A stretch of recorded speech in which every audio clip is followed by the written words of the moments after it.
problème mun ko aider mu mun a développer créer des emplois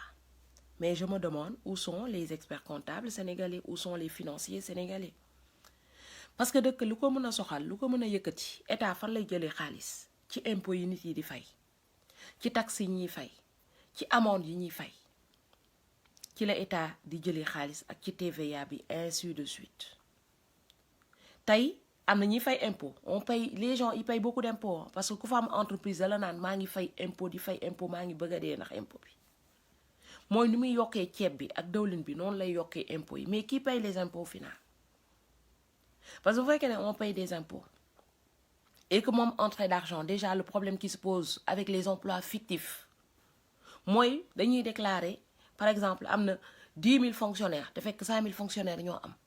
kan mooy encaisser salaire yooyu noonu qui contrôle qui fait quoi am nañu problème foofu ñamaat problème deuxième problème mooy ñii di fay impôt ñii nga xam te ne dañuy fay impôt ñan ñooy fay impôt est-ce que mbokku Macky Sall yi nga xam te ne am nañu entreprise est-ce qu'ils payent les impôts les mêmes impôts que les autres Youssou Ndour ñu ngi naan fayul impôt est-ce que mu ngi fay impôt est-ce que fayut point d'interrogation qui paye les impôts et qui paye pas les impôts où se trouve le problème donc problème bi ils sont les seuls à le savoir ñoom ñi nekk ci biir war a surveiller war a jàpp di tëjee xam kan mooy sàcc ak ku dul sàcc kan moo war a fay impôt kan moo war a fay impôt le problème ça réside chez eux tey ñu ngi ñuy wax lii entrée mais lii entrée ak fan la déficit bi jógee ñun mënuñu xam léegi nag ñun population lambda bi ñu ngi fay li nga xam te ne ñun on l'a pas provoqué moo tey ñoom ñooy créer ay emplois fictifs mais bu amee déficit suñu ceeb la ñuy yokk suñu dawlin la ñuy yokk ñoom ñooy dem lebi ji ay milliards ñooy xool nuñ koy Assane Diagne maa ngi leen nuyu bu baax a baax ñoom ñooy xool nuñ koy dépenser di ko dépenser nu mu leen neexee bu ñuy dépenser duñu tàggu te bu ñu amee déficit suñu ceeb suñu dawlin suñuy ciment suñu lépp la ñuy yokk y a plus d'état de droit je suis vraiment désolée parce que ña war a tey loi yi teyewuñu loi ña war a doxal lu baax doxaluñu lu baax ña war a créer mënuñu créer moo tax ñun dañuy on est condamné à être pauvre fi ngeen xool ni on est condamné à être pauvre yaan bi cuune la ay sàcc lay recruter ay fraudeur lay recruter ba pare bu méttee ci moom bu cóollee yokk ceeb bi yokk dawlin bi boobu problème ngeen tollu yéen waa Sénégal tey boo ñëwee dëkk bu mel ni France les gens payent les impôts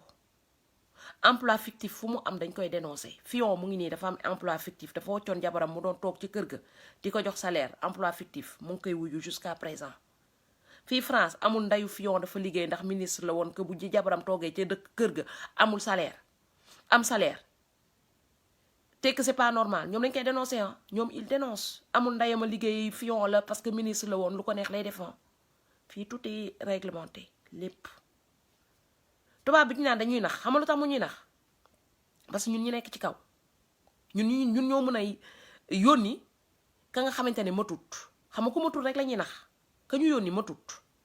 moo tax ñu di ko nax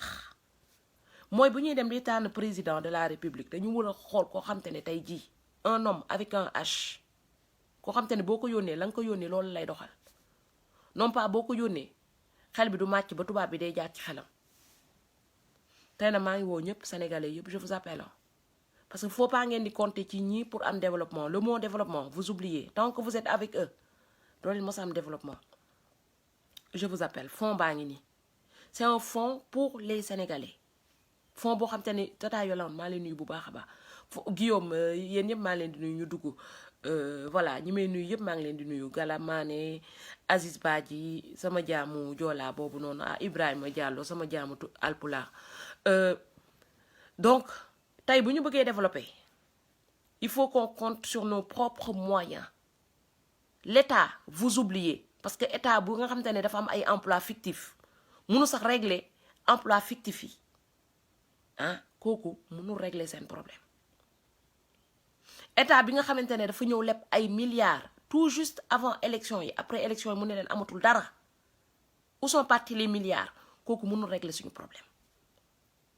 état bi nga xamantene tay il est même pas capable de nous dire nos ressources combien ça nous rapporte par mois parce que zircon baa ngi dem combien on gagne dans le zircon combien on gagne dans les ressources est-ce que lolu mu ngi jouer ci fayu fonctionnaires yi parce que lolu c'est de l'entrée d'argent or bi dem il est même pas capable de vous le dire mu ngi ñëw naa leen déficit lañuy am bëriwul pourtant or baa ngi dem zircon baa ngi dem gaz baa ngi dem une partie te am na yeneen yu waji dem li dem yépp duñ leen wax vous êtes perdant dans tout sur toute la ligne moo tax j'appelle tous les gens bépp Sénégalais bi nga xamante tay intérêt Sénégal développement Sénégal yittel na la je vous appelle fonds bi mu ngi nii c'est pas un fonds pour qui que ça soit c'est un fonds pour le développement du Sénégal. Aujourd'hui on a 3770 € de capital. Moi chaque Sénégalais bu décidé wu def ci ben 1 euro c'est 1 euro de plus pour notre capital. Fonds bi ben politicien duñu ko gérer ben politicien duñu ko gérer fonds bi ñun ñokoy gérer suñu bop. Fonds bi lépp luñ ci créé c'est pour les Sénégalais c'est pas pour la poche de qui que ça soit. Moi servir ma poche non fondation servir ma poche moo fi jeex bu ñu nangooti kenn duñu nax di yéeg suñu maay di jox ma liggéey la jox ma defaral la léegi nañu jël suñu initiative bu bopp ne comme ñuy yónni ñu ñuy defaral bu ñu demee lu leen neex la ñuy def léegi ñun ñoo moom suñu bopp suñu xaalis suñu ko neex lañ koy gérer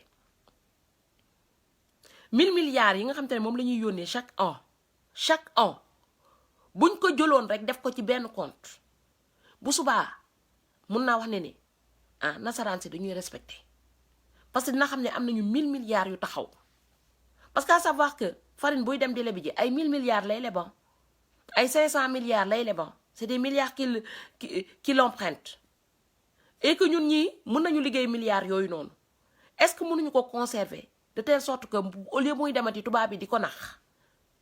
ñun au moins ñu def genre capital boobu noonu bu bëggee dem tubaab bi di ko nax ñu ne ko kaay ñu lebal la ko bokk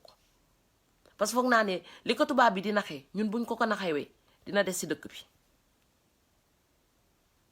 Essayons de faire des investissements utiles.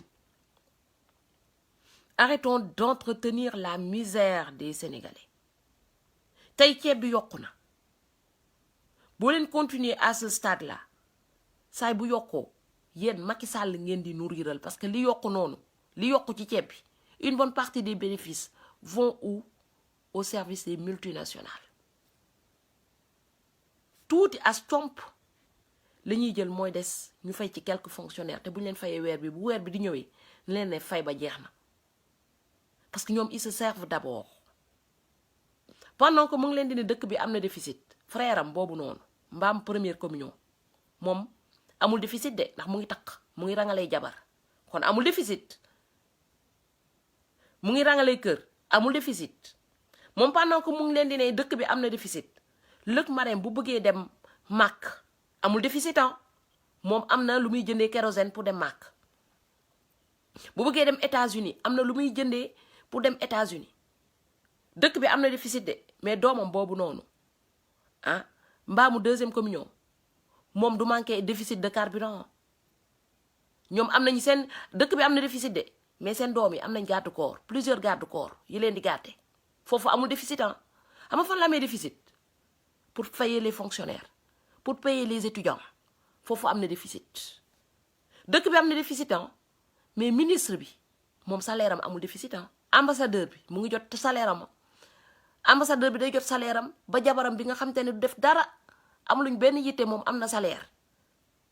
mooy dafa am fi déficit bi nekkee mooy suñu côté ñun néew mi doole yi pour néew mi doole yi am na déficit parce que li ñu jagleel pour néewi doole yi dañ ko wàññi mais par contre pour ñoom ñi nga xam te ne ñoo nekk ci état bi ñoom seen côté amul déficit donc ñaari déficit ñu dafa am fu déficitaire ak fu déficitaire te nag wayaaneur yi lay waxal mooy ñi nga xam te ne dañ jël seen bopp rek ndaya la ko wayaan yéen seen côté ci déficit bi ngeen bokk yéen ak ñun yéen a yem parce que boo demee bay wayaan c'est que ci côté déficit bi nga nekk mooy côté bi ñu nekkee ñun la ñu nekk kon su ko wee vos cocos ngeen ñëw fekk suñu ñun ñi nekk ci déficit bi ñu ànd xeex mooy ñun ñi nekk ci déficit bi bu ñu génnee di manifester wu ànd leen ak ñun ñi nekk ci déficit bi te xam ne ñële ngeen di dem di wayaani ci ñooñu seen bopp lañ fi nekkal ak seen avenir u doom que ne wayaan bi ngeen di def noonu ci côté bii nii côté ministre yeeg député yeeg yooyu noonu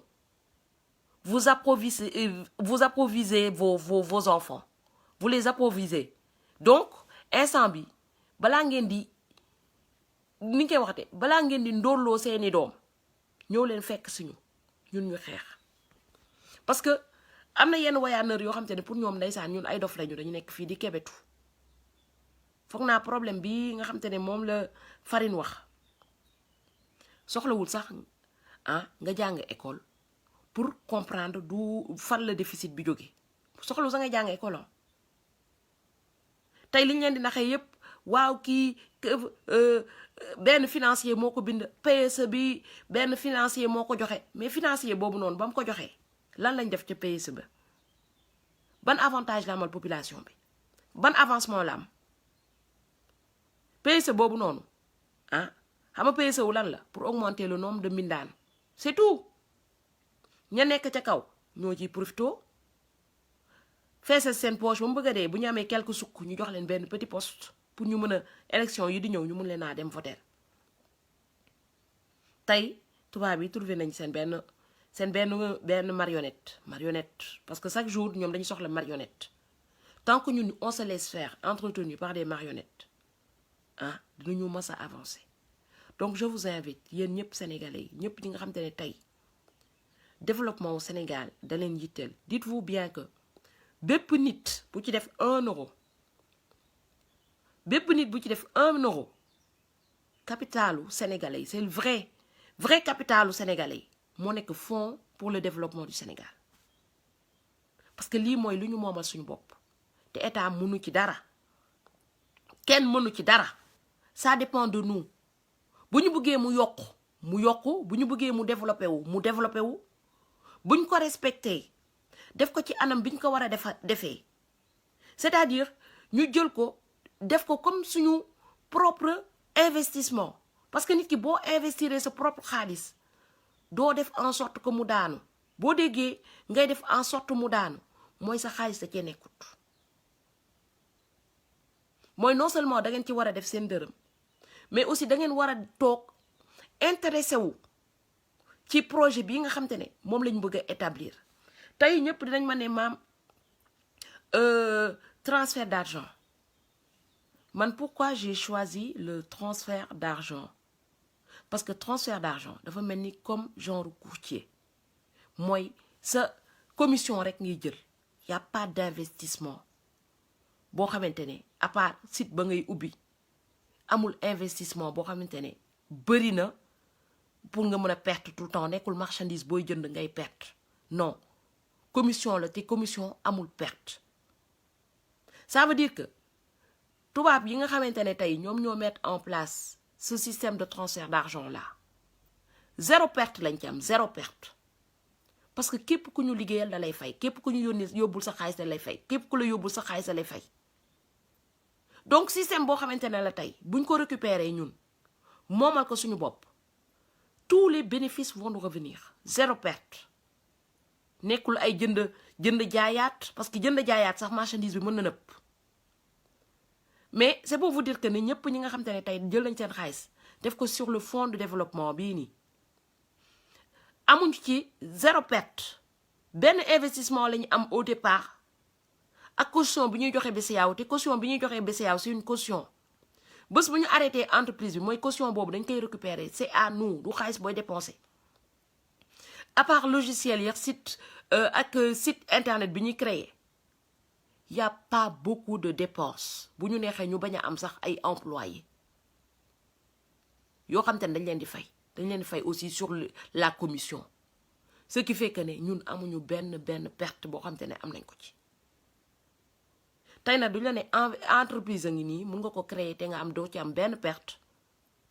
nga ne déedéet damay réfléchir parce que wóorut y a pas plus sûr qu'un transfert d'argent banque aussi pareil hein tey bu ñu amoon suñu propre banque bu la neexee nga leble bu la neexee nga def que banque pour dencal nit xaalis banque pour dencal nit xaalis amul zéro pertement mooy amul dara loo ciy perte c'est pour vous dire que ne secteur yi nga xam te ne tey day gagner énormément d'argent avec zéro perte secteur yooyu yëpp dañ ko jël jagleel ko multinationales yi te amuñu état boo xamante ne tey danaan naa récupérer secteur yi nga xamante ne tey Sénégal am na déficit amul état buy ne secteur yi nga xamante ne ñooy gën a produire est-ce que waruñu def en sorte que ñun ñu moomal ko suñu bopp comme ça xaalis boobu noonu mën a des ci dëkk bi ñu mën a fay suñu fonctionnaire ñun foofu lañ doon xaaree état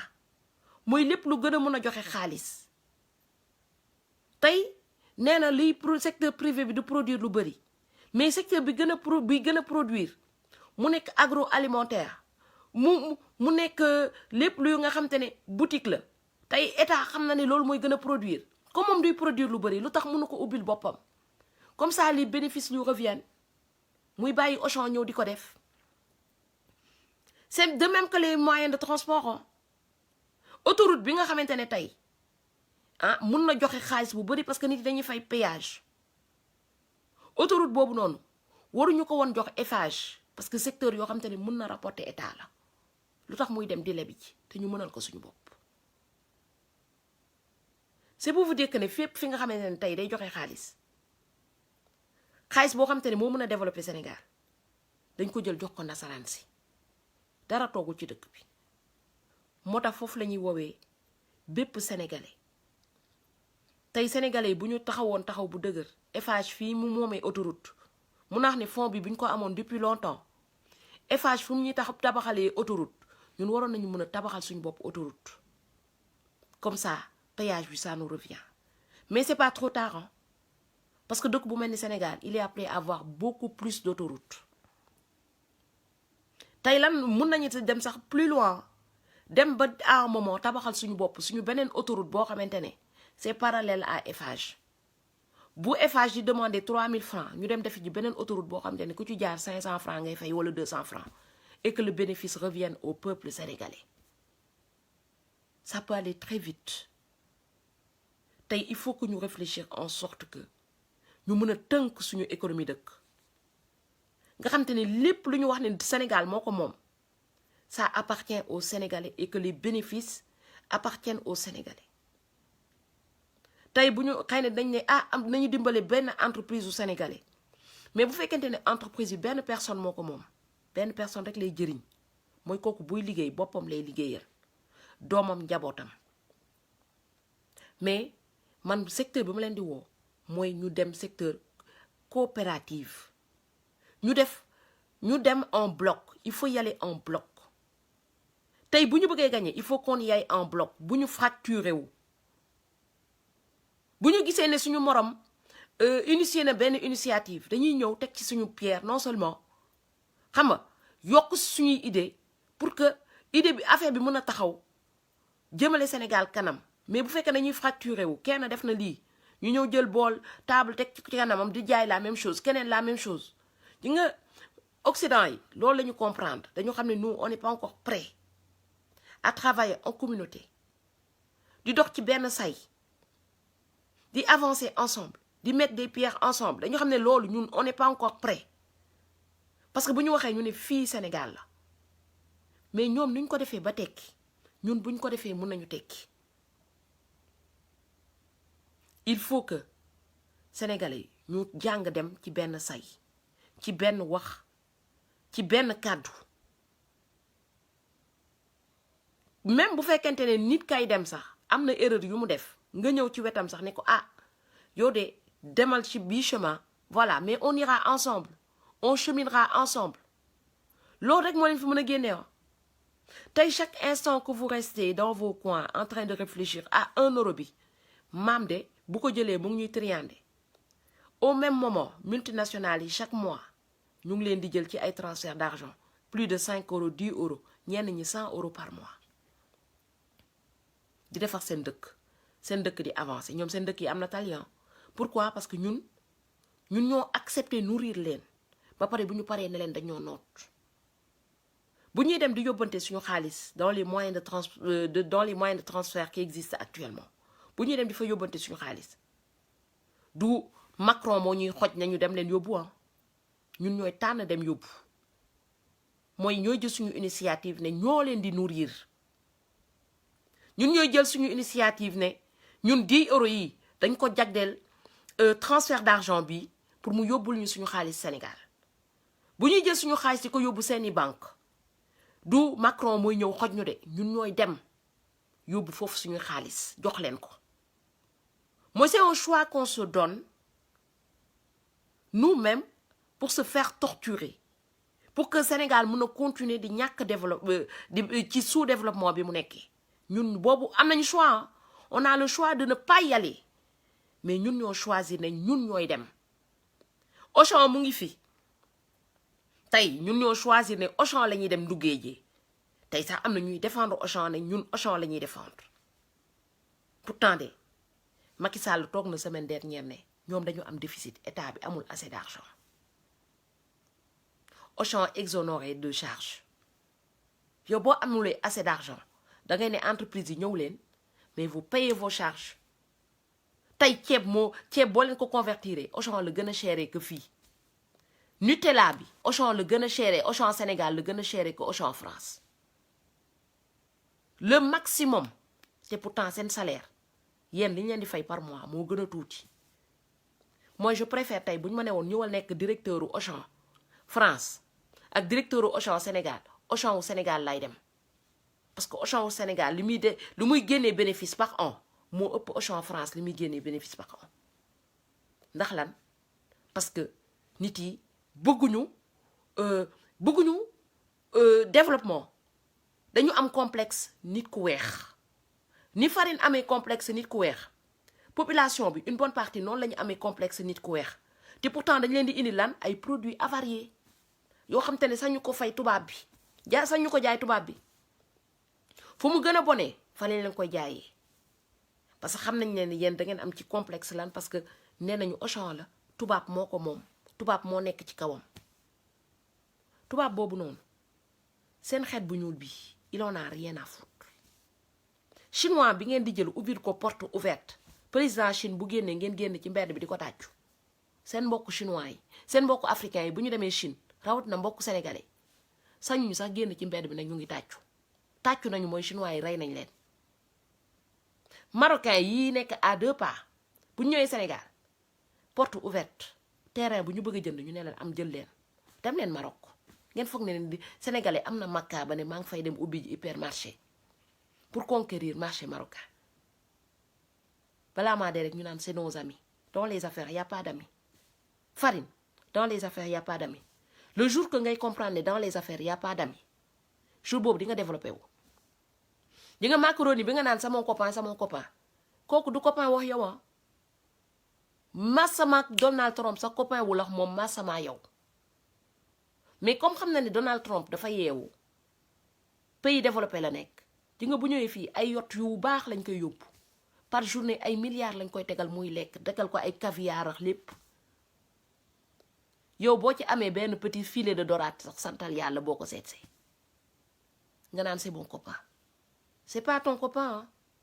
balaa maa dee Youssou Ndour buy nuyu macaroni di tàpp mbagg bi du sa xaritan xam xaritu lan la sa zircon beex sa or beex sa pétrole beex sa gaz bi loolu mooy xaritam mais yow seen jëmm africain bu ñuul bii tolluwu ko fenn les affaires c'est les affaires tey nag comme les affaires c'est les affaires il faut que ñun nouvelle génération bi bu ñuy investir ñu investir li nga xam te ne dañuy rapporter bu ñuy dem di jënd ji ñu xool boutique bi nga xamante ne tey amal na avantage suñu dëkk mooy bénéfice bi day ñëw suñu dëkk ñu dem jënd ji fa français yi ils vont même plus loin bu ñu tegee seen produit nii di ko jaay dañuy def bleu blanc rouge pour inciter nit yi consommer produits français pour développer l'économie de leur pays pour sauver leurs artisans leurs paysans ñun di nga dugg marché ba jóge fa doo gis mukk ñu defal la vert jaune rouge si jën bi wane ne jën bi Sénégal la jóge déjà loolu rek dañ ko war a commencer def si suñuy produit yépp ñu xam ne produit bu jógee Sénégal vert jaune rouge bi Sénégal la jóge en grand nag def nañ ko ba melon France sax boo ko jëndee ñoom dañuy def benn ruban bleu blanc rouge tout autour pour wane ni melon bi melon français la comme ça ku tollu fële dina xam ne ni melon bi France la jóge te moo dàq ci melon yi xool leen mango Sénégal étiquette bleu blanc vert jaune rouge bi sax doo ko ci gis haricot vert u Sénégal doo gis sax vert jaune rouge bi mooy lépp lu ñu ne business te loolu yëpp c'est loolu publicité la loolu yëpp ci business la bokk farine dorénavant da nga war a def fépp fu ñu ne parce que Sénégal suñuy produit boo demee ci askanu tubaab bi bokk nañ ci produit ñu gën a bëgg parce que xam nañu suñu terres yi ne sont pas pourris production artisanale bi moo fi gën a bëri tey suñu bisaab bi rek buñ koy jaay dañu war a def vert jaune rouge bu fu mu gën a rëyee ñu def ko ci kaw comme ça ku tollu fële hop avec une publicité internationale comme ça ku tollu fële dina ne ah produit bi de baax na ndax Sénégal la jógee mooy valoriser wuñu suñu produit de telle sorte que mais nag suñu président bu valoriser wul dëkk bi parce que c'est pas nga tollu ngay dem rek naan waa je dépends non il faut que nga valoriser produit de terroir au Sénégal il faut que ngeen valoriser seen produit seen valeur ngeen def ay émissions yoo xamante ne ah tubaab bi nañ xam ne produit de valeur yii am na Sénégal defaraat village yi tey nee nañ dëkk bi dafa tilim je suis entièrement d'accord dëkk bi dafa tilim farine mënul defar dëkk bi parce que fonctionnaire bu mu jël ka mu teg ca kaw carburant ba doon war a jël ba ñoo doon war a def ci oto yi pour dem ramasser ordures yi ñoom dinañ sàcc carburant bi boo moytuwul pneu oto ba sax nañ ko sàcc moteuru oto ba sax nañ ko sàcc tey comme on a un état boo xamante ne mafieux ah farine mënu sa gérer famille am si boppam mënu leen naa gérer parce que Aliou Sall mi nekk Guédiawaye rek mënu ko gérer waxuma laax ñi nekk ci suuf nañ def leen lu tax mënuñ ñun ubbi suñu secteur privé dama koy wax rek parce que les gens cherchent des idées ñi amul idée dem leen créer une société privée de ramassage d'ordures boo xamante ne tey jii ñi nekk ci koñ bi yépp dinañ fay non seulement di ngeen créer emploi mais mbedd yi day set wicc parce que c'est privé foofu triant dafa am mooy essence bi war a dugg ci oto yi tout de suite man j'aurais eu les moyens les idées y en a tellement il y a tellement d'idées malheureusement j'ai pas les moyens j'aurais eu les moyens Sénégal suba mu set parce que teg fi benn entreprise privée rek de ramassage d'ordures privatiser plage yépp forcé plage yi day set parce que balaa ngay dugg loo fa sànni di nga ko fay non seulement y aura des amendes mais tous les jours dañuy bale plage yi parce que balaa ngay dem toog ci plage bi ba naan da ngay bronzer wu tu payes c'est pour te dire que ne Macky Sall au lieu nga yokk ceeb bi ak dawlin bi parce que il faut que nit yi lekk privatise tout mais pas nga jox ko tubaab yi sénégalais yi woowal investisseur u sénégalais yi ñi nga xam te ne doon nañu milliardaire ñu jënd fi ay oto ñu bale mbedd bi di entretenir mbedd bi un secteur privé et que les gens payent un abonnement c'est tout obligation kër gu nekk fay même bu dee 5 francs sax imaginez-vous même bu dee 600 francs nee naa leen ça peut dégénérer des milliards kër gu nekk fay 600 francs mbedd bi set tous les jours 600 francs par mois mbedd bi set tous les jours mën nañ ci fay ay fonctionnaires ça peut créer des emplois privés yoo xam te ne sénégalais yi ñoo ko moomal seen bopp gëm leen seen bopp bés boo leen gëmee seen bopp mais vous pouvez créer plein de choses ils sont où nos milliardaires am nga milliard te xamoo loo ciy def xamoo leen loo def seen milliards ya xaalis dañ koy investir muy produire tubaab bi day investir di produire day xool ci dëkk bi li mu manqué le fi problème bi nekk ñu di fa investir di produire xaalis lu nga def ko ca banque ba mu lay jëlal ay ajo wala nga ciy am ay compal intérêt ñam milliard tey jii lebal leen ci xale yi ñu def ay secteur privé non seulement ngeen privatiser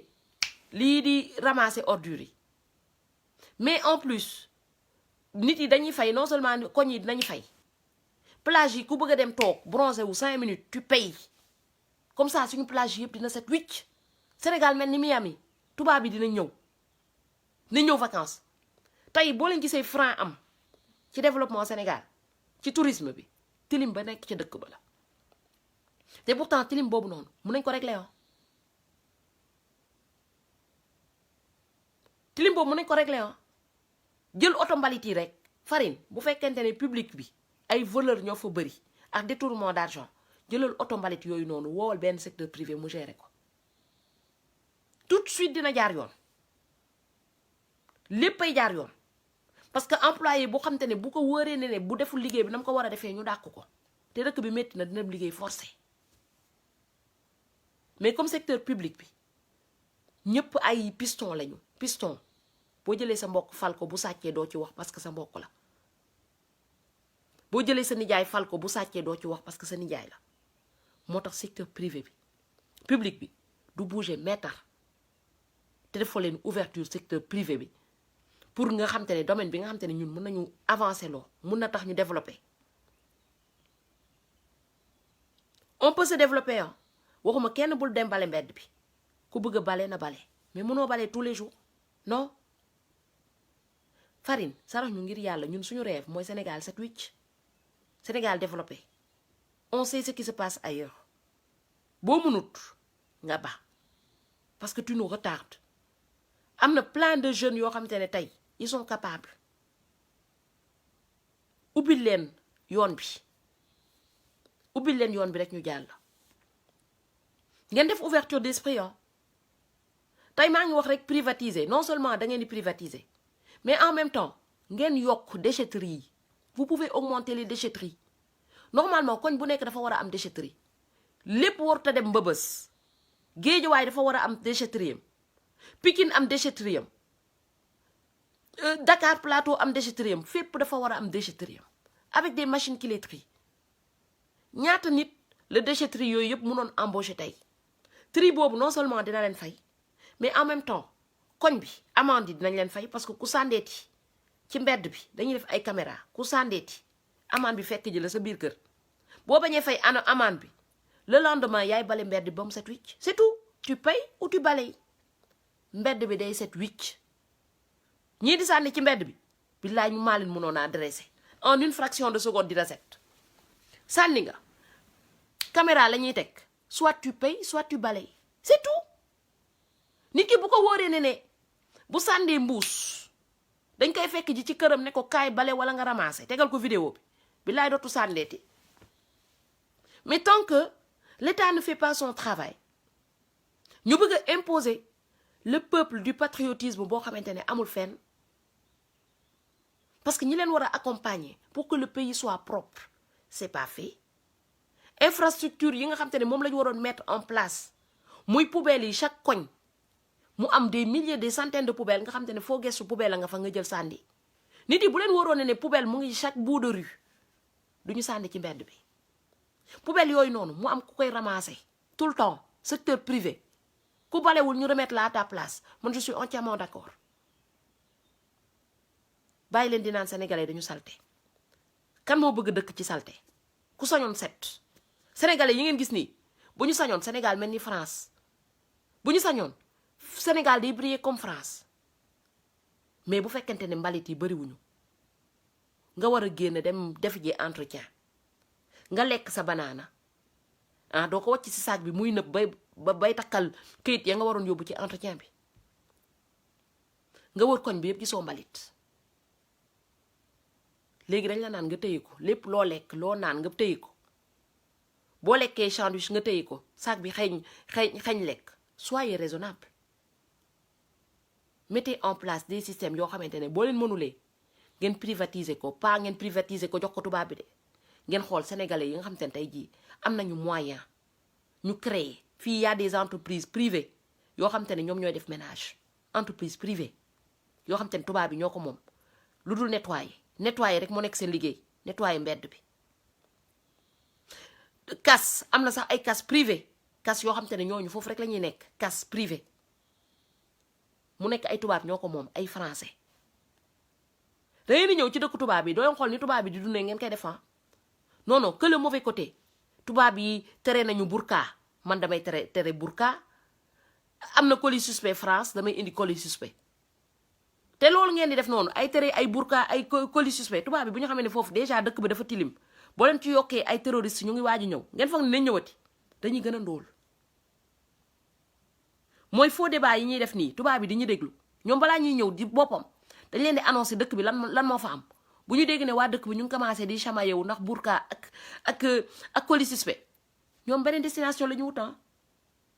parce que xam nañ ne dëkk ba corruption la te ku leen faray dañuy dee beneen destination. mooy débat yi ñuy soulever fii nii di wax catholique yeeg musulman yeeg colis suspect beeg joolaa yeeg séeréer yi tubaab bi balaa muy ñëw day jàng li nekk ci dëkk bi yëpp ba mu xool est-ce que jar na ñëw est-ce que mu ngi nekk en sécurité wala nekkul en sécurité mu doogee ñëw. tubaab bi buy ñëw dina xool est-ce que dëkk ba bëriwul chômeur parce que xam ne dëkk bu bëri chômeur day bëri agression bu bëree chômeur agression yu bëri tubaab ba du ñëw beneen destination lay wut. mooy tey li problème yi ñuy englobé nii yëpp mooy freiner suñu développement. Notre développement est freiné par tout un ensemble de problèmes. tegi ci te mentalité sénégalais boo xamante ne dafa foog ne moo gën a muus ñëpp sénégalais booy waxam moom mu ngi xool nu mu lay naxee boo ko mayee dërëm nga foog ne nee na da nga naan dafa baax non sama con bi xaamu xoolaat nu ma koy naxaatee. donc tubaab bi bu ñëwee li nga doon jaayee sa moroomu sénégalais 10 francs nga jaayee ko 100 francs bu demee xam ne yow da nga koo nax dootul jëndati ci yow mooy gagné nga 100 francs te nga waroon gagné 1000 francs pendant des années kooku déjà il va savoir que tu es malhonnête bu ñibbee bu waroon def des affaires avec toi sax du def ak yow affaire parce que xam na ne jàng na la ba pare dina la ko fay tey mais dootul la ko joxati à vie pare na te wàcc nga fa benn mauvaise image boo xamante ne dootul dellu seeti mooy fi ñu foogee ne ñun dañoo muus ñun tous les jours ñu ngi nax suñu bopp ñun ñooy freiner suñu développement ñooy freiner suñu avancement par rapport à notre comportement de tous les jours suñu comportement tous les jours moo ñuy freiner comportement boobu la état am sénégalais en tant que tel moom la ñu am da ngay gis nit créer benn affaire au lieu nga neen maa ngi ci jàpp déedéet bu ma ko naree enrichir ma enrichir sama bopp si je dois enrichir l'autre ma enrichir sama bopp moo ma gënal tu vas aller faire la même chose que lui et vous pétez la gueule moom dina daanu yow di nga daanu te boo demoon ngeen boole def ko ci benn say lu ñu naan lu benn mën ñaar ko gën a mën xëy na loolu dina doon développé wu ba yéen ñaar ñëpp di ngeen ci gagné plus que ku nekk bu demaloon boppam lam ciy gagné mooy on a une mentalité qui nous freine on a un état qui ne nous aide pas ba pare dañu toog tënku pour ñun tilim bi ñuy gis c'est normal pour ñun taalibe bi nekk ci mbedd bi c'est normal muy taxawaalu parce que du suñu doom pour ñun dëkkandoo bi nekk fii on en a rien à foutre ñun nañu doon ki gën a riche ci koñ bi bu soxlaa ñëw ñu lebal ko buñ ko jéppee bu ñëwee sonné duñ ko ubbil am na fu ñu tanee tubaab ñuy gis kenn ku gën a pauvre ci koñ bi ñoom dañuy repérer sax ku gën a pauvre ñoom ñi am ñu dajale pour tabaxal ko dañuy dem bay tabaxal seen moroomu nit ñoom ñëpp ñu ànd tabaxandoo ko nous on fait tout faux ñun dañuy gis ko nga xamante ne am na ay milliards kooku la ñuy may di ko gën a enrichiral ñu gis ko pauvre ku nekk fii duñu on se dit même pas que ne pauvre bi buñ ko joxoon les moyens li ñuy may sëriñ bi ay milliards li ñuy mayee ca église ba ay milliards alors que l'église peut fonctionner sans nos milliards buñ ko defoon ci xale talibé de la rue yi bu subaa xale yi duñu doon ay agresseur ba duñu rey mais ñun dañuy romb ki nga xamante ne suba mun nañu agresser duñ ko may possibilité mu mun cee génn am liggéey dañ koy romb de dem ba nga xamante ne ka nga xamante ne kii mënal na boppam kooku la ñuy yëkkati may ko ba pare nag ñëpp di ko tàgg ne waa moom de moo mayoon sëriñ bi lii moo mayoon ca église ba yii moo defoon lii alors que ñooñu sans ñun il fonctionne suñu enfant de la rue yi ñu ngi yokku conditions délabrées yaa ngi yokku da ngay romb nit yëpp les hôpitaux y a même pas de radiothérapie pourtant am na ñuy maye ay milliards ci église bi am na ñuy maye ay milliards ci jàkk ji te pourtant amuñu radiothérapie nit ñaa ngi dee ci buntu hôpitaux yi newuñu ne tey jii bu ñu mettoon ci hôpitaux yi de très bonnes conditions non seulement dinañ faj nit yi mais dinañu maintenir emploi yi fa nekk tey nit a ngi may ay milliards ci ay millions ci ay mariage ay ngénte notamment lëg Marème te au même moment xalaatul ne taalibe yi nekk ci mbedd bi tey ji bu leen mettoon dans de bonnes conditions bu subaa doomam mën na génn ci mbedd bi sans garde du corps et que dina économiser même fay ba ñuy fay état bi mooy c'est tout un ensemble tubaab ki mu war a dimbale lay dimbale tubaab def na fi Emmaüs ñi soxla il aide les gens qui sont dans le besoin tubaab du dem ci ki nekkul dans le besoin di ko dimbale def naa ko ba ma fi nekkee France ba léegi man sama famille jëkkër boo déggee benn mariage wala benn baptême c'est tous les 5 ans tous les 6 ans wala même benn yoon wala ñetti yoon ci siècle bi parce que ñoom il se passe à l'essentiel seen xaalis duñ ko dugal ci lu ñàkk fayda léegi loolu duñ ma wax ne je suis ñi mooy ñi naan France dégage ñoom ñoo tax avancé wuñu de même France bu dégagé te ñun ñu nekk ci rythme bii di ndaw talante romb taalibe yi nga xam te ne tey ji bu ñu amulee bu ñu dundulee tey bu subaa agresseur la ñuy doon mettre ñu leen dans les mêmes conditions billaay même bu fi France dégagé sax de doo leen mës a développé meetar France bu dégagé te seen politiciens yi nekk ay sàcc di détourner seen xaalis doo leen bouger meetar moo ñu ngeen di dégagé waxuma ne nekk ñu di leen exploiter de ils vous exploitent mais exploitation bi gën a métti mooy ñi nga xam te ne ñooñu mënoon génnee ci exploitation bale na le ñooñu ci boppam ñooñu gën a exploité tey farine laa yaakaaroon man sama espoir farine la woon dama doon ne yaayam sénégalais la papam sénégalaise la yaayam sénégalaise la papam sénégalais la mooy suñu askan la bokk man farine laa gënoon yaakaar ak jabaram ma ne comme suñu xeet lañ bokk ñii rek a ñuy sigil ñii bu ñu ñëwee sàcc dootul amat ci gouvernement bi patriotisme fii lay commencé parce que fi nga dëkk sa yaay dëkk fa sa papa dëkk fa say descendant dëkk fa sa fierté la war a doon waroo toog tubaab yi di la nax waroo nangu corruption da ci am tey vrai image yu sénégalais vrai sénégalais boo xam te ne il est fier d'être sénégalais fii lañ ko waroon amee ci Macky Sall mooy buy reetaan ak ñun on voit ses 32 dents on sait qu'il est content d'être avec nous les sénégalais que il est fier d'être sénégalais que mu ñun jigéenu Sénégal bu ñuy nuyu dañuy sukkal tellement que daf ñuy ormal mais malheureusement ki nga xam te ne suñu xeet la bokk moom tubaab bi lay sukkal tubaab bi lay mindaanu bu ñuy xool daf ñu bañ ba nga xamante ne bi wax ak ñun sax mais waxu soxor lay wax di nga buy ba Notre-Dame bi lakkee nga gis tweetam bi il le fait avec amour nga santi ne kii moom fierté pour wax tubaab bi dafa am fierté boobu noonu mais fierté bu mu am pour waxtaan ak tubaab bi amul fierté boobu noonu pour waxtaan ak ñun suñu xeet li nga ku la bëggul mënul la defaral ki nga xam te ne amul ressenti sentimental envers son peuple il peut pas travailler pour son peuple ku bëgg dëkkam danga koy sentir il triche pas bu dëkkam gañee day kontaan parce que dafa bokk ci dëkk bi à part entière mais ñi ñu am ni yépp ñoom dañ leen buruxal rek ak accidentellement la ñu juddoo Sénégal accidentellement bu ñu sañoon seen gènes yi day doon ay décoloré bu ñu mënoon décoloré seen gènes yi dañ koy décoloré tellement que dañu complexe nag mënul développer Afrique complexe mënul développer Afrique ku bëgg Afrique ku bëgg Sénégal ka nga xam te ne il est mieux parmi les Sénégalais que parmi les autres kooku moo mën a développer Sénégal koo xam te ne fierteem mooy Sénégal kooku buñ ko falee tey day def en sorte que dëkk bi set wicc buñ ko falee tey danaan corruption bi dama ko fiy génnee buñ ko falee tey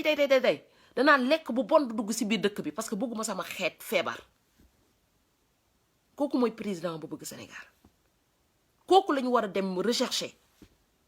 kooku la ñu war a bu ñuy dem voter kooku la ñu war a jéem a flairer sentir ko ne kii moo bëgg Sénégal kii bu ñëwee day defar di nga loo bëgg doo ko toroxal tey Macky Sall bu bëggoon Sénégal bu toogeex ñun tu le sens dafa war a mel ni père de famille boo xam te ne bu toogeex ay doomam il est free il est épanoui même quand il fait ses blagues à 2 balles tu sens nettement que il le fait malgré lui Macky Sall dama lay fàttali ne sénégalais nga ni ñun tabou nga ne Macron sa xarit la ñun ñoo bokk benn xeet ñoom Guy Marius Sagna bi ngay jël di toroxal Macron mi nekk xale bu tuuti du ko toroxal askanama fii dañu am seen ak am seen yelleef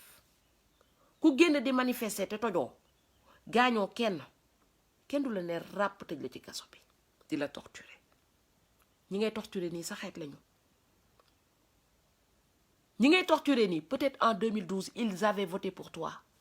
espoir que ne sénégalais nga boo yéegee di nga defar Sénégal Macky Sall xoolaatal sa toogin toroxal nga fi Assane Diouf pourtant de Assane Diouf waxul la fi dara loo xam te ne waxuñu ko fi Macron mi nga xam te ne dañ ko caricaturer ba ci biir dëkkam booy romb dañ ko photo mu yore biberon ñii photo ko mu taxaw wax ay góor jigéen te ñu ko bind yépp jàpp ci kenn kaso loolu la ñuy wax démocratie Macron de sa moroomu doom lañ day dugg ci dëkk bi dem ci koñ goxaat bu nekk xoolul ku am xoolul ku amul muy dem di déglu nit yi di débattre ak ñoom di xool lan moo leen metti yow ñu ngi la fal rek xooloo lu ñu metti de yokk ceeb bi yokk ciment bi tous les jours nga wan ñu ne ñun dang ñu bañ pourtant ñun bañu ñu la de ñun sa doxalin lañ bañ mais yow dang ñu wan ne ñun nga bañ ñun xeet bu ñuul bi ñun sénégalais nga bañ plus tu nous tortures plus tu es à l'aise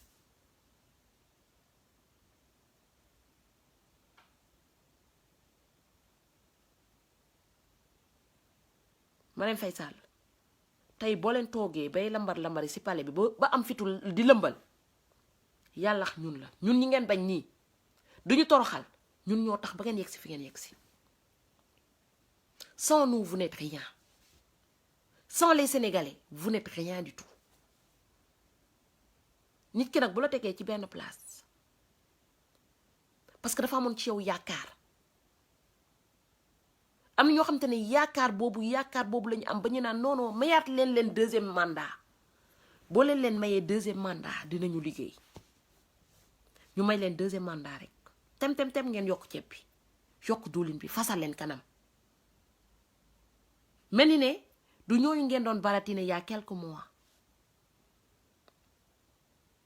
bañ ngeen ñoo bañ a ba wutal ñu ay soldats du feu pour di ñu dresser xeet bu ñuul bi dérangé na la der bu ñuul bi je sais pas en quoi lan la der bu ñuul bi def te pourtant der bu ñuul bi moo la teral ba nga doon président mais plus ñu lay teg fii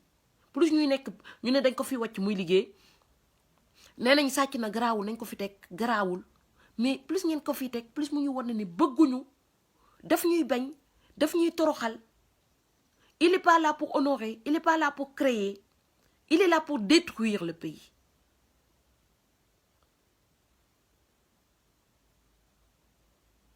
Macky Sall ñi ngay toroxal nii boo fi génnoon àdduna ñi ngay toroxal ñooy ñëw. di nga Macron boo fi génnoon àdduna benn tweet rek lay def il en a rien à foutre. Senghor génn na fi àdduna ban tubaab ban président tubaab moo ñëw ci dëj bi.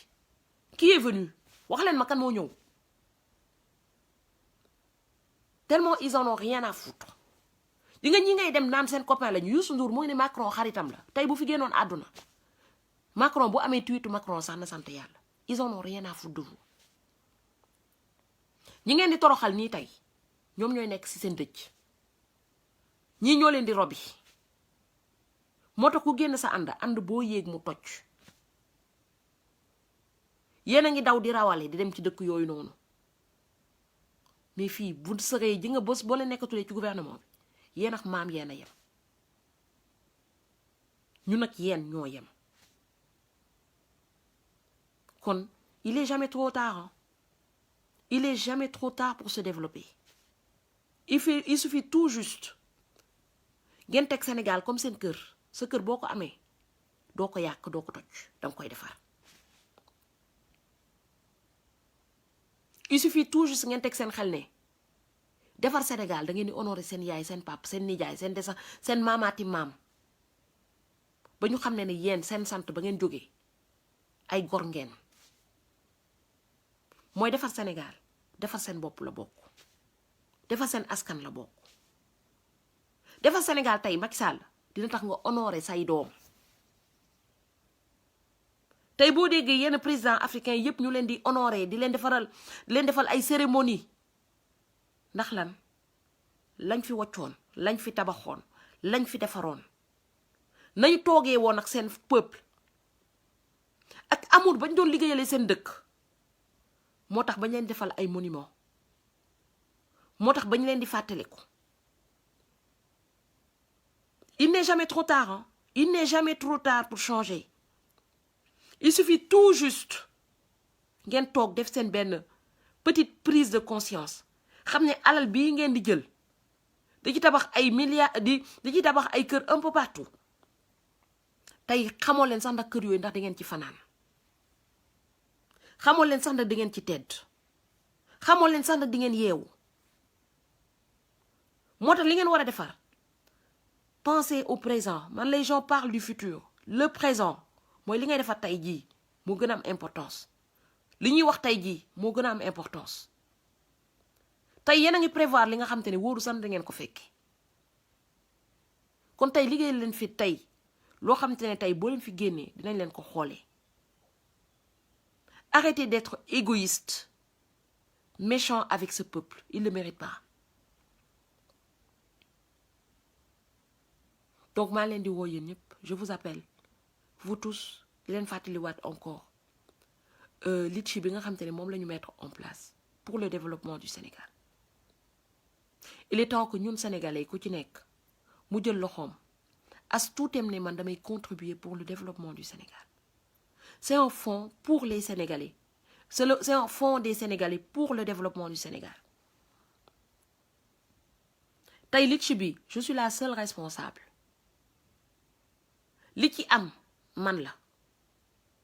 Say bo len xeyé deureum bo ci tek, bo len ci tek xam len ni mu ngi yokku. Lo len ci tek mu ngi yokku. Lo len ci tek c'est une pierre, une pierre, une pierre, une pierre. Tay li ci bu tolo ci ay milliards. Xam len ni milliards yoy nonu. Milliards sénégalais yi la. Milliards yu mëna défar la. Kon ma ngi len di wo yeen ñep. Bayuma kenn. Venez nous rejoindre. Pour que nous mëna défar en groupe, ensemble. Il y a plein de choses à faire. Beaucoup de choses à faire. Il suffit tout juste d'avoir des gens motivés. Yo xam tane tay motivation lañuy dem ak conviction. Ñoo xam tane tay Sénégal da leen jaral lu nekk. Waxuma ngeen jël li ngeen wara lekk ngeen def ko ci dé. Mais ngeen jël au moins au minimum 1 euro de soi def ko ci sur ce fonds là qui nous appartient nous les Sénégalais nañu xàllal xale yoon bi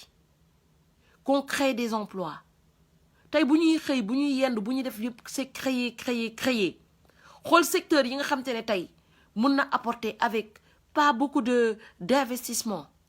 avec zéro perte petit à petit société yooyu bu ñu leen di jël benn par benn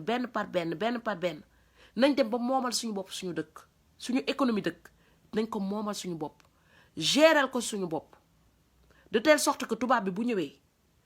bu xoolee li gën a am importance ci dëkk bi danaan lii ay sénégalais ñoo ko moom moo tax maa ngi leen di woo yéen ñëpp voilà xam naa sonal naa leen maam ci samay critique je suis très critique envers l'État c'est pas que je les déteste hein. Mais seen doxalin laa bañ parce que nit ki boo nekk ci dëkk boo xamante ne da nga nekk d'origine et de nationalité tey sénégalais yu fi nekk France yépp c'est des sénégalais d'origine c'est des français d'origine sénégalais mais yow ñu ne la tu es d'origine et de nationalité sénégalaise mooy say maamaati maam say descendants say jeunes yépp Sénégal la kon yow sa lépp looy def Sénégal la te bu ñu nee Sénégal on parle pas de Alpulaar hein? On parle pas de Sérère on parle pas de Joola mais Sénégal dans l'ensemble mooy bu ñu nee Sénégal même religion sax on oublie tey normalement quand on parle du domaine politique religion race ethnie tout ça on doit oublier il y a que l'intérêt du pays en tant que tel qui doit prôner tey bu ñu jëlee intérêt Sénégal képp kuy dox tubaab buy dox intérêt dëkkam lay dox lépp lu muy def intérêt dëkkam lépp lu muy calculer intérêt dëkkam def na ko ba salaire fixe la jox boppam tubaab président salaire fixe pour wane ne moom président la mais dafa am fu ñu ko yemalee loolu mooy président du roi tey projet de loi yi mu bëgg a teg yëpp sur place xam na tey il est majoritaire au niveau de l'Assemblée nationale et que loi bu mu bëgg a teg dafay jàll facilement moo tax mu bëgg a jàllale le maximum de loi yi nga xam te ne une fois instauré pour ñu génnewaat ko fi day xaw a métti mu mën a faciliter ko royaume jusqu'en 2024 et même voire plus kon regroupons nos forces tey nee naa xaalis même buñ ci laalu dara sax muy yokku dërëm tous les jours c'est une force pour les Sénégalais lii force bu rëy bu solide pour tous les Sénégalais dire que ne tey bu demoon ba tollu ci ay milliards Macky Sall di dem di lebi ji milliards dinañ ko ne attention sa waa dëkk am nañu milliards buy nelaw demal ñu lebal la boobaa suñu fierté la ñun dire que yegg nag ci ay milliards ñu mën a jënd sax ay actions suñu or suñu phosphate jéem a mën a développer suñu dëkk te tant que suñu économie dëkk c'est un succès boobu c'est mon rêve boo xam te ne le Sénégal pour les Sénégalais l'économie du Sénégal pour les Sénégalais le développement du Sénégal par les Sénégalais bu leen yaakaar kenn ñëw développer ñu Sénégal Macron il est là pour développer la France les Français l'ont élu pour développer la France ñun tamit dañu war a élu suñu président pour mu développer suñu Sénégal non pas pour mu développer ñeneen ñun ñoo ko war a imposer Sénégal bu ñu gisee sax président di jóg di def li nga xam te ne nekkul pour l'intérêt du Sénégal kenn waratul toog ci këram dañu war a génn ci mbedd bi ne ko taper sur la table ne ko lii wataam comme ni ko Guy Marius Sagna defee ak ñeneen il faut savoir taper sur la table et dire non as góor day bañ tant que dañuy refuser bañ tant que ñu ngi nangu lépp lu ñuy teg ñu nag jaam ñoo yem ndax esclave yi lépp lu ñu leen tegoon dañ koy nangu as góor day bañ te j'espère que Sénégal dëkku góor la et que góor yi fa ñu toogoon ñu ngi fa doon toog ba léegi suñu maam yi nga xamante ne tey jii ba ñu génne woon ci première guerre mondiale deuxième guerre mondiale bi ñuy laaj seen xaalis ñu tiire leen ca balu Ndakaaru ñooñu bañ moo tax ñu tiire leen xamoon nañ ne bu ñu génnee tubaab bi du leen fay da leen di rey mais jaroon na leen dem ñu rey leen que ñuy doon esclave mais tey une bonne partie des Sénégalais ont choisi d'être esclaves yenn yi dundu jaam la naan bu ma génnee rek lu neex Macky Sall lay def bu ma waxee daf may tëj parce que esclave temps esclave yi boo waxee dañ lay dóor boo waxee dañ lay tëj mais temps esclave yi sax amoon na ay esclaves rebelles yoo xam te ne ils se laissaient pas faire mooy duñu nangu ku leen di dóor duñu nangu ku leen di noot si seen kanamu njaboot seen kanamu jabar seen kanamu yaay mooy dañ doon bañ mais tey dañu toll en 2019 ñu nekk ñi nga xam te ne yokk nañ ceeb bi kenn du génn ci mbedd bi kaas ko kenn du ne non yokk nañu ceeb bi yokkuñu salaire yi dañuy génn kaas non dañuy toog suñu kër comme ay jaam lu mu def baax na jaam de dañ koy dundal du dundal boppam esclave parce que esclave day liggéey ba pare gratuitement te bu waree lekk dañ koy sarax te léppam lañuy réglementé te esclavage boobu noonu nga xam te ne suñu xeet moo ko waroon xeex mu nekk farine moom moo waroon xeex esclavage ne man xeet bu ñuul laa duma nangu ñuy tuutal sama xeet tey kooku mooy instaurer esclavage kooku mooy dem di wut ay nervi kooku mooy encourager ay nervi kooku mooy encourager ay partisans wam ñuy dóor yeneen sénégalais mu di leen di féliciter parce que dañu dóor yeneen sénégalais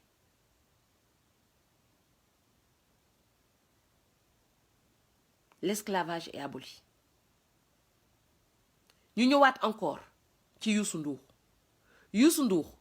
yow élection yi fi nga ne waa ku génn ñu dóor la Youssou Ndour yow yaa waroon njëkkate rek kuy dóor nit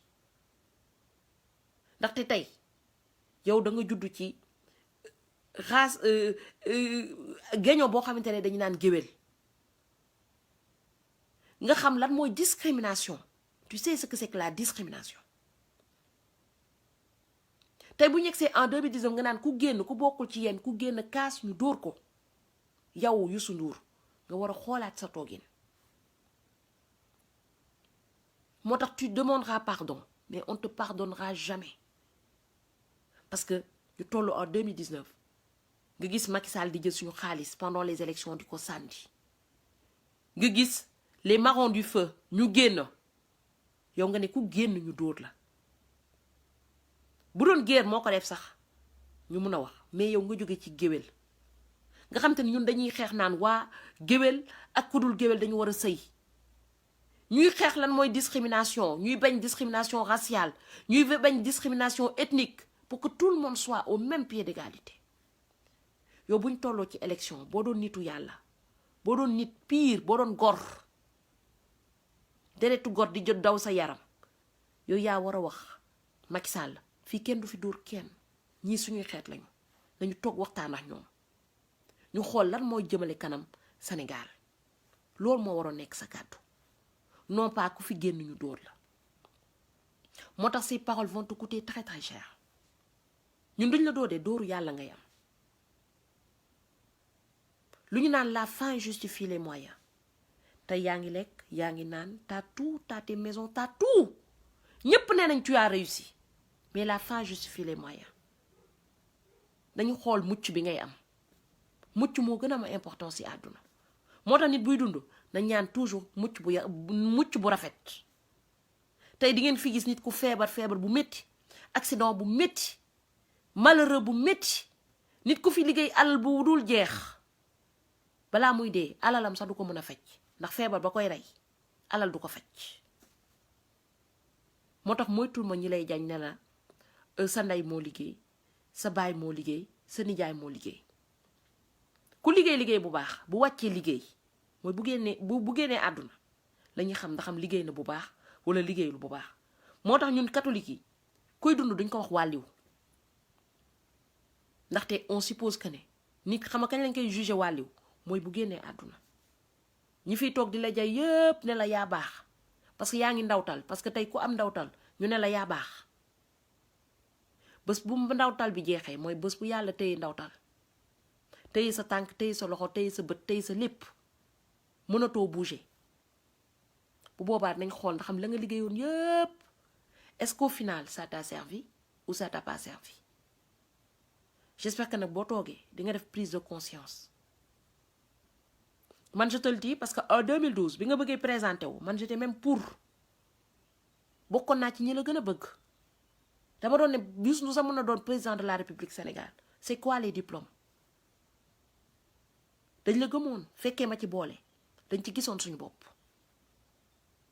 mais dañu foogoon ne saay bu ñu amee nakar ñun fekkee dina la ci boole ndekete bu sa poche commencé fees rek fekkee dootul la ci boole ti dootoo bokkati ci ndab li dañ ciy seppi sa bopp mais nag tey comprendre nañu ne ñun doomu baadoo la bokkuñu sa programme yow Youssou Ndour doomu baadoo la soxalu la moo tax bépp doomu baadoo la bii dem ci sa concert war na mën a fàttale ko ne tey nakaram yittelu la tey sa poche moo la yitteel tey am na sénégalais yu bari 1 2 3 ñu def social bokkoon nga ci UNESCO bi de yan enfants de la rue nga dimbale ils sont où les enfants de la rue que tu aides fa ñu toll woon jamono maam yi ba léegi fa lañ toll dara manqué wu fa pire encore ñenn ñu bokk sa télé bu ñu bëggee dénoncer les viols que subissent les enfants de la rue danga leen di téye tey tubaab bu bëgg a dem tëddee xale yi nekk ci mbedd bi c'est très facile hein. Pédophilie la porte est ouverte au Sénégal parce que yéen ñi nekk ci kaw ñi ci gën a bari ku ci nekk sa bopp nga fi nekkal ku ci nekk ku créer association yi def social yëpp social seen poche la am na fi musiciens yoo xam te ne je vais même pas parler de leur nom tey ñu ngi am kër yu rafet ci créer social parce que dañ daan woy bi du jarde ba ñu demee ubbi association tubaab bi di leen financer ñu dem tabax ci kër gu rafet te saay bu ñu jógee ñaar ñetti nit lañ ciy dimbali te lañ def seen kër gu rafet boobu noonu dëkk Almadi nekk dans des bonnes conditions loolu dafa waroon reloger ay enfants de la rue moo tax man maa deful social defuma social ànduma ci social dama bëgg te sekk sax ñu may jox étiquette ñay def social di ma booleex ñoom di ma tëkkaleex ñoom parce que socialu Sénégal dafa salte social boo xamante ne nit ki boo créer social bu ñu la joxee financement danga ciy lekk bu neex jox sa njaboot yi ñu lekk ba pare te social bi c'est fait pour les autres c'est pas fait pour toi ba ngay dem di demander ndimbal pour enfants de la rue yi la pour handicapés yi pour malades yi buñ la joxee ndimbal bi nga service ci sa poche ba mu fees tabax ci kër gu rafet ngeen foog ne vous êtes plus malin que les gens day foog ne yéen a gën a muus nit yi man je pense que ne bu ma commencé di citer ay tour bu subaa doon ennemi Sénégal yëpp je vais être l'ennemi de tous les Sénégalais bu ma commencé di citer ay turu artistes yi nga xam te ne tey jii ñoo fi créer social tabax fi kër ba mu rafet ñu naan seen ndey ñoo liggéey parce que dem nañ ci tubaab bi fenn ñu ngi dimbale ay enfants de la rue ñu ngi dimbale diw du kon duñ fi pare. Bonjour Khady Gueye. Voilà, effectivement. Ji nga tey bu ma fi commencé citer j'aurai beaucoup d'ennemis beaucoup d'ennemis te ñooñu am na ñi gën a bëri te am na koo xam te gis naa ko semaine dernière ñu génne waa këram gi moom Almadi pourtant day woy de woy boobu noonu ay kasetam ay CD wam mosu ko apporter ba muy woy au début këram nga nekk Almadi dañ ko saisiroon ah je me rappelle bi ñu ko fi génnee woon ak yaayam wax yëpp mbokkam yëpp ñu naan waa état lay xeex mais gis nga bi mu commencé def social bi déggatoo leen ko muy def ay concert mu ngi génne naan ñu naan waa jigéen bu jàmbaar la mu ngi liggéey ci dëkk bi mais mu ngi feesal poche am ci xaalisu riba bi social bi mu war a defal nit yi moom la jël di feesal poche am def ci kër gu rafet di ci voyager saay bu ko neexee parce que social boobu noonu déjà c'est pas contrôlé moo tax ñooñu ngay gis noonu du ñu mas a xeex état bokkuñu ci état bi de mais du ñu mas a xeex état parce que social ba ñuy def noonu ah dañ ciy servir seen poche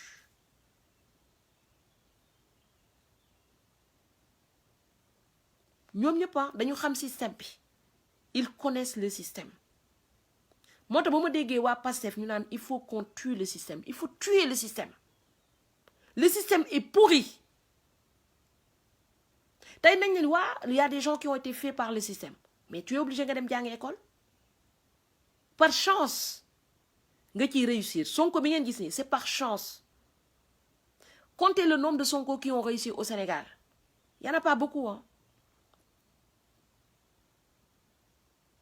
parce que ñi nekk ci kaw le système est pourri A ba Z système social pourri système économique pourri hygiène sanitaire lépp tout est pourri seen système moo moor bu leen fi kenn di gëmloo ne bu ñu solee costume ba pare ku leen dàq sol costume moo leen gën a mën a turiande moo tax boo leen toogee naan waa maam del sañse del fa li def lee mais yéen borom sa costume yaa ngi leen di rey borom sañse yooyu noonu kuy dem assemblée nationale def benn ngandu maam musuur ngeen foog ni musuur boobu fan la koy jëlee seen xaalis la koy jëlee ñooñu ñu ngi leen di tuer ils sont en train de vous tuer ngeen toog naan waa moom si sañse rek la mën del sañse booy dem assemblée nationale day sañse kooku day ne waaw d'accord damay sañse mais lan lay sañse seen xaalis mu ngi leen di tuer tubaab bi deful ngandu maamu musóor boobu pour dem assemblée nationale mais bu fa demee ay loi la fay voter nelawul ca assemblée nationale bi bu demee xam na ni foofu c'est très important xam na la ko fa yóbbu mais ñun assemblée nationale boo am chaque assemblée ak yëre bu bees dàll bu bees pochette bu bees diw def nga boobu bu ñu fa génnee ci assemblée au lieu ñuy discuter projet de loi bi xam na la ñuy discuter yow di sa yëre bi rafet nga li nga sañse tey ben voilà xam lu ñuy sañse assemblée nationale boobu noonu koo leen ci tay naan la mu sañseex la mu musóor rek la toj na assemblée ba xam la mu tojee assemblée ba seen xaalis la tojee assemblée ba léegi nag xaalis ba nga xam te ne moom la waroon defaree assemblée ba moom la tojee assemblée ba moo tax ñoom ñëpp ñu ngi toj ñoom ñëpp ils cassent tout ils fabriquent pas ils construisent pas ñu ngi tas tout toog leen nag di wut kuy toj comme ñuy toj lañuy rangale dinañu rangale ay Coura Macky Modou Macky ba mu fees dëkk bi yépp toj te duñu am luñ ko tabaxee parce que la waroon tabax la ñuy jël di toj on est bizarre ngeen baal ma de vous m'excusez mais on est bizarre on est vraiment bizarre te ñun foog nañ ñoo gën a intelligent sénégalais bu gën a intelligent man maa def finance ku ci def finance sax bu paree bu génnee finance ba mais day changer ni muy waxee tu sais oui Macky Sall bu ñu ñëwee ñi def finance ñoom la ñuy yónni fii salon de l'agriculture de bu ñuy ñibbi ñetti ñebbe sax duñ ko fi jaay bu ñu demee foofu ci ordinateur bi la ñuy toog mënuñu sax jóg commercial jaay sa bopp loolu loolu moo ñu taa del moo tax ñu ngi toj rek je sais pas quand est-ce qu'on va commencer à construire moo tax il faut qu'on soit conscient que développement ci mind lay commencer d'abord mind tant que ñu ngi foog ne développement mooy koo xam te ne mu ngi maquillé wu mu ngi sol ay yëre rafet mu ngi ñëw taxaw dóor na or yi teg ci fii mais or yi ñuy takk ci assemblée nationale ba or yooyu noonu xaalis boobu yëpp seen xaalis la parce que vous incitez les gens à les voler parce que ku fa takkul or defoo fa musóor boobu noonu tojoo fa te comme toj moo xew tout le monde veut toj ñëpp a bëgg a toj tabax xewatul la toj moo xew def nañ ko même lëg mareem moom tamit day def musóor yooyu noonu pour toj ñëpp toj ji nga ko bu ñu defee réunion noonu seen réunion boobu noonu lëg mareem il faut mu toj mooy il faut mu fecc boobu noonu toj naa fi c'est tout construisez c'est la construction qui fait développer un pays tabax mooy defar toj du defar tant que génnuñu yéene maa leen nuyu bu baax a baax tant que génnuñu ci tabax mooy defar toj du defar duñu mës a avancer am na koo xam ne kew envoyé na ma message mu ne ma waa balaa ngay nekk patriote na nga sañse ma ne ko beneen yoonatee carax laay defee live sax nga xam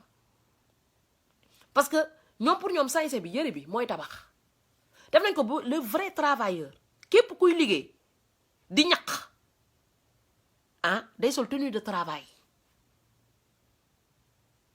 mais ñun dañuy toj rek moo tax bi ñu ñëwee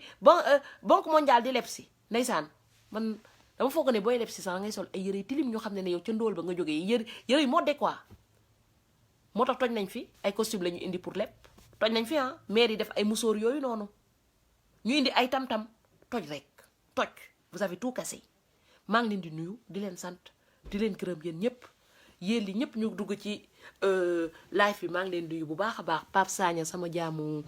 joolaa boobu soo Aminata bàyyiwuma kenn man nag sama jaam yi tey moom ñoo